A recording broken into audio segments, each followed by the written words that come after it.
ನಿನ್ನೆ ರಾತ್ರಿ ದಾಖಲೆಯ ಪ್ರಮಾಣದಲ್ಲಿ ಮಳೆ ಸುರಿದಿದೆ ಬೆಂಗಳೂರು ನಗರದಲ್ಲಿ. ಹೀಗಾಗಿ ವರುಣನ ಆರ್ಭಟಕ್ಕೆ ಅನೇಕ ಪ್ರದೇಶಗಳು ತತ್ತರಿಸಿ ಹೋಗಿದ್ದಾವೆ. ಶಾಂತಿನಗರದ ಬಿಎಂಟಿಸಿ ಬಸ್ ನಿಲ್ದಾಣ ಅಥವಾ ಬಸ್ ಡಿಪೋದ ಸರ್ವಿಸ್ ರಸ್ತೆಯಲ್ಲಿ ಅವಾಂತರ ಇದೆ. ಬಿಎಂಟಿಸಿ ಬಸ್ ಡಿಪೋದ ಸರ್ವಿಸ್ ರಸ್ತೆಯಲ್ಲಿ ನೀರು ಹೆಂಗೆ ತುಂಬಿಕೊಂಡಿದೆ ಅಂತ ಹೇಳಿದ್ರೆ ಸಾಧ್ಯನೇ ಇಲ್ಲ ಅಲ್ಲಿ ಪ್ರಯಾಣ ಮಾಡಲಿಕ್ಕೆ. ಕೇಂದ್ರ ಅಪರಾಧ ವಿಭಾಗದ ಕಚೇರಿಗೂ ಕೂಡ ಅಂದರೆ ಸಿಸಿಬಿಗೂ ಕೂಡ ನೀರು ನುಗ್ಗಿದೆ. ಅಗ್ನಿಶಾಮಕ ಸಿಬ್ಬಂದಿಯಿಂದ ನೀರು ಹೊರಹಾಕುವಂಥ ಕೆಲಸ ನಡೀತಾ ಇದೆ. ಇದು ರಸ್ತೆ ಬಿಎಂಟಿಸಿ ಬಸ್ ನಿಲ್ದಾಣ ಇದೆಯಲ್ಲ, ಅದರ ಪಕ್ಕದಲ್ಲಿಯೇ ಒಂದು ಸರ್ವಿಸ್ ರಸ್ತೆಯನ್ನು ನಿರ್ಮಾಣ ಮಾಡಲಾಗಿದೆ. ಆ ಸರ್ವಿಸ್ ರಸ್ತೆಯಲ್ಲಿ ಇಷ್ಟೊಂದು ದೊಡ್ಡ ಪ್ರಮಾಣದಲ್ಲಿ ನೀರು ತುಂಬಿಕೊಂಡಿದೆ. ಎಲ್ಲ ಕಡೆ ಎಲ್ಲ ನೋಡಿದ್ರೂ ಕೂಡ ನೀರು ನೀರು ನೀರೇನೆ. ಹೀಗಾಗಿ ಜನ ಆಚೆ ಬರಲಿಕ್ಕೂ ಕೂಡ ಭಯಪಡುವಂಥ ಸ್ಥಿತಿ ಇದೆ. ಹೀಗಾಗಿ ಅಗ್ನಿಶಾಮಕ ದಳದ ಸಿಬ್ಬಂದಿ ಬಂದಿದ್ದಾರೆ, ನಿಂತಿರುವ ನೀರನ್ನು ಆಚೆ ಹಾಕುವಂಥ ಕೆಲಸ ಮಾಡ್ತಾ ಇದ್ದಾರೆ. ಅದಕ್ಕೆ ಸರಾಗವಾಗಿ ನೀರು ಹರಿಲಿಕ್ಕೆ ಏನೆಲ್ಲ ವ್ಯವಸ್ಥೆ ಮಾಡಬೇಕೋ ಬೇರೆ ಕಡೆ ನೀರು ಹರಿಸುವಂಥ ಕೆಲಸ ಮಾಡ್ತಾ ಇದ್ದಾರೆ. ಬೇರೆ ಕಡೆ ನೀರು ಹರಿಸಲಿಕ್ಕೆ ಸಾಧ್ಯವಾಗದೇ ಹೋದರೆ ಇಂಜಿನ್ನ ಮೂಲಕ ಅದನ್ನು ನೀರು ಪಂಪ್ ಮಾಡುವಂಥ ಕೆಲಸವನ್ನು ಕೂಡ, ಅದಕ್ಕಾಗಿ ಪಂಪ್ ಸೆಟ್ಟನ್ನು ಕೂಡ ತಂದಿದ್ದಾರೆ. ನೀರನ್ನು ಹೊರಗೆ ಪಂಪ್ ಮಾಡುವ ಕೆಲಸ ಕೂಡ ನಡೀತಾ ಇದೆ. ಅದನ್ನು ನೇರವಾಗಿ ಮೋರಿಗೆ ಕನೆಕ್ಷನ್ ಕೊಟ್ಟು ಅಲ್ಲಿಂದ ಅದನ್ನು ಸರಾಗವಾಗಿ ಹರಿಯೋ ರೀತಿಯಲ್ಲಿ ಮಾಡ್ತಾ ಇದ್ದಾರೆ. ನೋಡ್ತಾ ಇದ್ದೀರಿ, ನೀರು ಸರಾಗವಾಗಿ ಹರಿಯಲಿಕ್ಕೆ ಅಲ್ಲಿಂದ ಅಗೆದಿದ್ದಾರೆ. ಇನ್ನೊಂದು ಕಡೆ ಪಂಪ್ ಕೂಡ ಮಾಡ್ತಾ ಇದ್ದಾರೆ. ಮತ್ತಷ್ಟು ಮಾಹಿತಿಯನ್ನು ನೀಡಲಿಕ್ಕೆ ನಮ್ಮ ಪ್ರತಿನಿಧಿ ಎಲ್.ಎನ್. ಸ್ವಾಮಿ ನೇರ ಸಂಪರ್ಕದಲ್ಲಿ ಜಾಯ್ನ್ ಆಗ್ತಾ ಇದ್ದಾರೆ. ಸ್ವಾಮಿ, ಗಮನಿಸ್ತಾ ಇದ್ವಿ ಬೆಂಗಳೂರಿನ ಅನೇಕ ಪ್ರದೇಶಗಳಲ್ಲಿ ಎಲ್ಲಿ ನೋಡಿದ್ರೂ ಕೂಡ ನೀರು ನೀರು ನೀರೇನೇ ಕಾಣಿಸ್ತಾ ಇದೆ. ಈಗ ಶಾಂತಿನಗರದ ಪರಿಸ್ಥಿತಿ ಹೆಂಗಿದೆ, ನೀರನ್ನು ಆಚೆ ಹಾಕುವಂಥ ಕೆಲಸ ಹೆಂಗೆ ನಡೀತಾ ಇದೆ, ಜೊತೆಗೆ ಆ ಚಿತ್ರಣ ನೋಡ್ತಾ ಇದ್ದರೆ ಜನ ಹೇಗೆ ಪ್ರಯಾಣ ಮಾಡ್ತಾ ಇದ್ದಾರೆ ತೋರಿಸ್ಬೋದಾ ಎಲ್ಲವನ್ನು ಕೂಡ?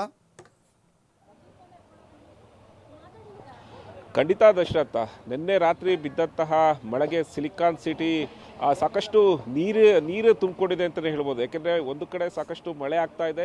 ಪ್ರತಿ ಬಾರಿ ಮಳೆ ಬಂದಾಗಲೂ ಕೂಡ ಬೆಂಗಳೂರಿನಲ್ಲಿ ಸಮಸ್ಯೆಗಳು ಹೆಚ್ಚಾಗ್ತಾ ಇದೆ. ಅದು ಶಾಶ್ವತವಾಗಿ ಯಾವಾಗ ಸಮಸ್ಯೆ ಸಿಗುತ್ತೆ ಅನ್ನೋದು ಬೆಂಗಳೂರು ಸ್ಥಳೀಯರು ಹಾಗೂ ಪ್ರಯಾಣಿಕರ ಒಂದೇ ಪ್ರಶ್ನೆ. ಈ ಪ್ರಶ್ನೆಗೆ ಯಾವಾಗ ಉತ್ತರ ಸಿಗುತ್ತೆ, ಶಾಶ್ವತವಾದ ಪರಿಹಾರ ಯಾವಾಗ ಸಿಗುತ್ತೆ ಅನ್ನೋದು ಜನರ ಸಾಕಷ್ಟು ನಿರೀಕ್ಷೆ ಆಗ್ತಾ ಇದೆ. ನಾವೀಗ ನೋಡ್ತಾ ಇದ್ದೀವಿ, ಶಾಂತಿನಗರ ಮೇನ್ ರೋಡಿನ ಸಮೀಪ ಇರುವಂಥ ಒಂದು ಬಸ್ ಸ್ಟಾಪ್ ಬಳಿಯ ಪಕ್ಕದ ರಸ್ತೆಯಲ್ಲಿ ಇರುವಂಥ ಒಂದು ರಸ್ತೆ. ಇಲ್ಲಿ ಮ್ಯಾನ್ಹೋಲ್ಗಳು ಕೂಡ ಓಪನ್ ಆಗಿರುವಂಥದ್ದು. ರಸ್ತೆಯಲ್ಲಿ ನೀರು ನುಗ್ಗಿದ್ದರ ಪರಿಣಾಮವಾಗಿ ವಾಹನ ಸಂಚಾರ ಮಾಡಬೇಕಾದ್ರೆ ಸಾಕಷ್ಟು ಕಷ್ಟ ಆಗ್ತಾ ಇದೆ ಪ್ರಯಾಣಿಕರಿಗೆ.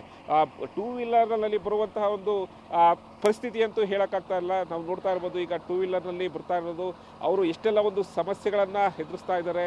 ಸಾಕಷ್ಟು ರಸ್ತೆಗೆ ನೀರು ನುಗ್ಗಿದರ ಪರಿಣಾಮವಾಗಿ ಪ್ರಯಾಣಿಕರು ಸಾಕಷ್ಟು ಒದ್ದಾಡುವಂಥ ಒಂದು ಪರಿಸ್ಥಿತಿ ಎದುರಾಗಿರುವಂಥದ್ದು. ನಾವೀಗ ಕೇಂದ್ರ ಅಪರಾಧ ವಿಭಾಗದ ಒಂದು ಕಚೇರಿ, ಅಂದರೆ ಕ್ರೈಮ್ ಬ್ರಾಂಚ್ ಕಚೇರಿ ಬಳಿ ಇದ್ದೀವಿ. ಇಲ್ಲಿ ಯಾವ ರೀತಿ ನೀರು ನುಗ್ಗಿದೆ, ಮಳೆ ಹೆಚ್ಚಾದ ಪರಿಣಾಮವಾಗಿ ಕಚೇರಿಯ ಆವರಣ ಒಳಗಡೆ ನೀರು ನುಗ್ಗಿರುವಂಥದ್ದು. ಈ ನೀರನ್ನು ಹೊರಹಾಕೋದಕ್ಕೆ ಅಗ್ನಿಶಾಮಕ ದಳ ಸಿಬ್ಬಂದಿ ಸಾಕಷ್ಟು ಪ್ರಯತ್ನ ಪಡ್ತಾ ಇದ್ದಾರೆ, ಹರಸಾಹಸ ಪಡ್ತಾ ಇದ್ದಾರೆ. ಪಂಪ್ಗಳನ್ನು ಇಟ್ಟು ನೀರನ್ನು ಹೊರಹಾಕ್ತಾ ಇದ್ದಾರೆ. ನೀರು ಹೋಗೋದಕ್ಕೆ ಅಂದರೆ ಸರಾಗವಾಗಿ ಕಚೇರಿಯ ಆವರಣದಲ್ಲಿ ತುಂಬಿಕೊಂಡಿರುವಂಥ ಒಂದು ನೀರು ಆಚೆ ಹೋಗೋದಕ್ಕೆ ಒಂದು ವ್ಯವಸ್ಥೆಯನ್ನು ಮಾಡ್ತಾ ಇರೋವಂಥದ್ದು ಸಿಬ್ಬಂದಿ. ನೀರನ್ನು ಆಚೆ ಹಾಕಬೇಕು, ಜೊತೆಗೆ ಮೋಟರ್ಗಳನ್ನು ಇಟ್ಟು ನೀರನ್ನು ಹೊಡೆಯುವಂಥ ಒಂದು ಪರಿಸ್ಥಿತಿ ಎದುರಾಗಿರುವಂಥದ್ದು. ಪ್ರತಿ ವರ್ಷ ಮಳೆ ಬರ್ತಾ ಇರುತ್ತೆ. ಮಳೆ ಬಂದಂತಹ ಸಮಯದಲ್ಲಿ ಯಾವ ಮುಂಜಾಗ್ರತಾ ಕ್ರಮಗಳನ್ನು ತೆಗೆದುಕೊಳ್ಬೇಕು ಅನ್ನೋದು BBMP ಅಧಿಕಾರಿಗಳು ಮರ್ತಿದ್ದಾರಾ ಎಂಬ ಪ್ರಶ್ನೆಗಳು ಸಾರ್ವಜನಿಕರಿಂದ ಎದುರಾಗ್ತಾ ಇದೆ. ಮಳೆ ಬರುವಂಥ ಒಂದು ಮುನ್ಸೂಚನೆ ಸಿಕ್ಕಿದ್ರು ಯಾಕೆ BBMP ಅಧಿಕಾರಿಗಳು ಎಚ್ಚೆತ್ಕೊಳ್ಳೋದಿಲ್ಲ? ಸಂಬಂಧಪಟ್ಟಂತೆ ಕೆಳ ವರ್ಗದ ಅಧಿಕಾರಿಗಳಿಗೆ BBMP ಆಯುಕ್ತರು ಸೂಚನೆಗಳನ್ನು ಕೊಡೋದಿಲ್ಲ ಅನ್ನೋದು ಒಂದು ದೊಡ್ಡ ಪ್ರಶ್ನೆ. ಪ್ರತಿ ವರ್ಷ ಮಳೆ ಬರ್ತಾ ಇರುತ್ತೆ, ಪ್ರತಿ ವರ್ಷ ಇದೇ ರೀತಿ ಸಮಸ್ಯೆಗಳು ಎದುರಾಗ್ತಾ ಇರುತ್ತೆ, ಪ್ರತಿ ವರ್ಷ ಸಮಸ್ಯೆಗಳ ಆಗರ ಇದಾಗ್ತಾ ಇರ್ತದೆ. ಜನರು ಸಾಕಷ್ಟು ಪ್ರಶ್ನೆಗಳನ್ನು ಮಾಡ್ತಾ ಇದ್ದಾರೆ, ಆರೋಪಗಳನ್ನು ಮಾಡ್ತಾ ಇದ್ದಾರೆ. ಆದರೂ ಯಾಕೆ BBMP ಅಧಿಕಾರಿಗಳು ಎಚ್ಚೆತ್ಕೊಳ್ತಾ ಇಲ್ಲ ಅನ್ನೋದು ಕೂಡ ಸಾಕಷ್ಟು ಪ್ರಶ್ನೆ ಮಾಡುವಂಥ ಒಂದು ವಿಚಾರ. ಇವತ್ತು ದಶರಥ್, ನಾವೀಗ ನೋಡ್ತಾ ಇದ್ದೀವಿ, ನೋಡಿ ಯಾವ ರೀತಿ ನೀರು ಹೋಗೋದಕ್ಕೆ ಸಿಬ್ಬಂದಿಗಳು ಕೆಲಸ ಮಾಡ್ತಾ ಇದ್ದಾರೆ. ನೀರನ್ನು ಹೊರ ಹಾಕೋದಕ್ಕೆ ಒಂದು ರೀತಿ ಇಲ್ಲಿ ಚಿಕ್ಕದಾದಂಥ ಒಂದು ಕೆರೆಯ ನಿರ್ಮಾಣ ಆಗಿದೆ. ಇದು ಹೊರಭಾಗ ಅಲ್ಲ, ಶಾಂತಿನಗರದ ಒಂದು ಹೃದಯ ಭಾಗ. ಇಲ್ಲಿ ಕ್ರೈಮ್ ಬ್ರಾಂಚ್ ಆಫೀಸ್ ಇದೆ. ಆಫೀಸ ಒಂದು ಆವರಣದಲ್ಲೇ ಒಂದು ಪುಟ್ಟ ಕೆರೆ ನಿರ್ಮಾಣ ಆಗಿರುವಂಥದ್ದು. ಪ್ರತಿ ಬಾರಿ ಮಳೆ ಬಂದಾಗಲೇ ಇದೇ ರೀತಿ ದುರ್ವ್ಯವಸ್ಥೆ, ಅವ್ಯವಸ್ಥೆ ಆಗ್ತಾ ಇರುತ್ತೆ. ಆದರೆ ಯಾರೂ ಸಿಬ್ಬಂದಿಗಳು ಈ ರೀತಿಯ ಒಂದು ಸಮಸ್ಯೆಗಳಿಗೆ ಪರಿಹಾರ ಹುಡುಕೋದಕ್ಕೆ ಎಚ್ಚೆತ್ಕೊಳ್ಳೋದಿಲ್ವಾ ಅನ್ನೋದು ಸಾಕಷ್ಟು ಒಂದು ಪ್ರಶ್ನೆ ಆಗಿರುವಂಥದ್ದು ದಶರಥ್. ಅದರ ಜೊತೆಗೆ ಅಲ್ಲಿನ ಸ್ಥಳೀಯರು ಯಾವೆಲ್ಲ ಪರಿಪಾಠಗಳು ಪಡ್ತಾ ಇದ್ದಾರೆ, ಪ್ರತಿ ವರ್ಷವೂ ಕೂಡ ಇದೇ ಗೋಳು, ಇದಕ್ಕೊಂದು ಶಾಶ್ವತ ಪರಿಹಾರ ಏನು ಅಂತ ಕೇಳ್ತಾ ಇದ್ದಾರಾ? ಜೊತೆಗೆ ಅಲ್ಲಿನ ಜನ ಈಗ ಈ ಪರಿಸ್ಥಿತಿಯಲ್ಲಿ ಓಡಾಡಲಿಕ್ಕೆ ಎಷ್ಟೆಲ್ಲ ಕಷ್ಟ ಅನುಭವಿಸ್ತಾ ಇದ್ದಾರೆ, ಅಲ್ಲಿನ ಜನಗಳನ್ನು ಮಾತಾಡಿಸೋದಾದ್ರೆ ಸ್ವಾಮಿ. ದರ್ಶತ್, ಖಂಡಿತ ಮಾತಾಡಿಸೋ ಪ್ರಯತ್ನ ಮಾಡೋಣ. ನಾನು ಈಗಾಗಲೇ ನಿಮಗೆ ಸ್ಪಷ್ಟ ಚಿತ್ರಣವನ್ನು ತೋರಿಸಿದ್ದೀನಿ. ರಸ್ತೆಗಳಲ್ಲಿ ಯಾವ ರೀತಿ ನೀರು ನುಗ್ಗಿದೆ, ಯಾವ ರೀತಿ ಜನ ಓಡಾಡೋದಕ್ಕೆ ಒಂದು ಕಷ್ಟವನ್ನು ಎದುರಿಸ್ತಾ ಇದ್ದಾರೆ. ನೀರು ಕೂಡ ಮ್ಯಾನ್ ಹೋಲ್ಗಳು ಕೂಡ ಓಪನ್ ಆಗಿರೋಂಥದ್ದು, ಅದರಿಂದ ನೀರು ಆಚೆ ಬರ್ತಾ ಇದೆ. ಟೂ ವೀಲರ್ನಲ್ಲಿ ಓಡಾಡುವವರ ಒಂದು ಪರಿಸ್ಥಿತಿ ನೋಡಿದ್ರೆ ಯಾವ ರೀತಿ ಓಡಾಡ್ತಾ ಇದ್ದಾರೆ, ಅಲ್ಲಿ ಏನಾದರೂ ಅವಘಡ ಆದರೆ ಸಂದರ್ಭದಲ್ಲಿ ಮ್ಯಾನ್ ಹೋಲ್ಗಳು ಓಪನ್ ಆಗಿರುತ್ತೆ. ಅಂಥ ಸಂದರ್ಭದಲ್ಲಿ ನೀರು ಹೋಗೋ ಸಮಯದಲ್ಲೂ ಕೂಡ ಅದು ಕಾಣೋದಿಲ್ಲ. ಅದಕ್ಕೆ ಏನಾದರೂ ಬಿದ್ದರೆ ಅದಕ್ಕೆ ಹೊಣೆ ಯಾರು ಅನ್ನೋದು ಕೂಡ ಇಲ್ಲಿ ಸಾರ್ವಜನಿಕರು ಹಾಗೂ ಪ್ರಯಾಣಿಕರು ಓಡಾಡಬೇಕಾದ್ರೆ BBMP ಅಧಿಕಾರಿಗಳಿಗೆ ಸಾಕಷ್ಟು ಪ್ರಶ್ನೆಗಳನ್ನು ಮಾಡಿಕೊಂಡು ಓಡಾಡ್ತಾ ಇದ್ರು. ಇಲ್ಲಿ ನಾವು ನೋಡ್ತಾ ಇದ್ವಿ ರಸ್ತೆಯಲ್ಲಿ ಯಾವ ರೀತಿ ನೀರು ನಿಂತಿದೆ ಅನ್ನೋದು. ರಾತ್ರಿ ಬಿದ್ದಂಥ ಒಂದು ಮಳೆಗೆ ಸಾಕಷ್ಟು ನೀರು ಬಂದಿದೆ, ಸಾಕಷ್ಟು ಸಮಸ್ಯೆಗಳಾಗ್ತಾ ಇದೆ. ಪ್ರಯಾಣಿಕರು ಈ ರಸ್ತೆಯಲ್ಲಿ ಬರಬೇಕಾದ್ರೆ ಯೋಚನೆ ಮಾಡಿ ಬರೋಂಥದ್ದಾಗಿದೆ. ಜೊತೆಗೆ ಪ್ರಯಾಣಿಕರು ದಿನನಿತ್ಯ ಸಾವಿರಾರು ಜನ ಓಡಾಡ್ತಾ ಇರುವಂಥ ರಸ್ತೆಯಲ್ಲಿ ಈ ಕಡೆ ಪ್ರಯಾಣಿಕರು ಬರೋದಕ್ಕೆ ಹಿಂದೆ ಮುಂದೆ ನೋಡ್ತಾ ಇರೋಂಥದ್ದು. ಪ್ರಯಾಣಿಕರು ಬೇರೆ ರಸ್ತೆಯಲ್ಲಿ ಹೋಗುವ ಒಂದು ಸಮಸ್ಯೆಗೆ ಪರಿಹಾರವನ್ನು ಕಂಡುಕೊಳ್ತಾ ಇದ್ದಾರೆ. ಅಂದರೆ ಬೇರೆ ರಸ್ತೆಗೆ ಹೋಗೋದ್ರ ಮೂಲಕ ಇಲ್ಲಿಗೆ ಯಾಕೆ ಬರಬೇಕು, ಈ ರಸ್ತೆಯಲ್ಲಿ ಯಾಕೆ ಹೋಗಬೇಕು, ಬೇರೆ ರಸ್ತೆಯಲ್ಲಿ ಹೋಗ್ಬೋದು ಅನ್ನೋದು ಕೂಡ ಬೇರೆ ಪರಿಹಾರವನ್ನು ಕಂಡುಕೊಂಡು ಓಡಾಡ್ತಾ ಇರೋಂಥದ್ದು.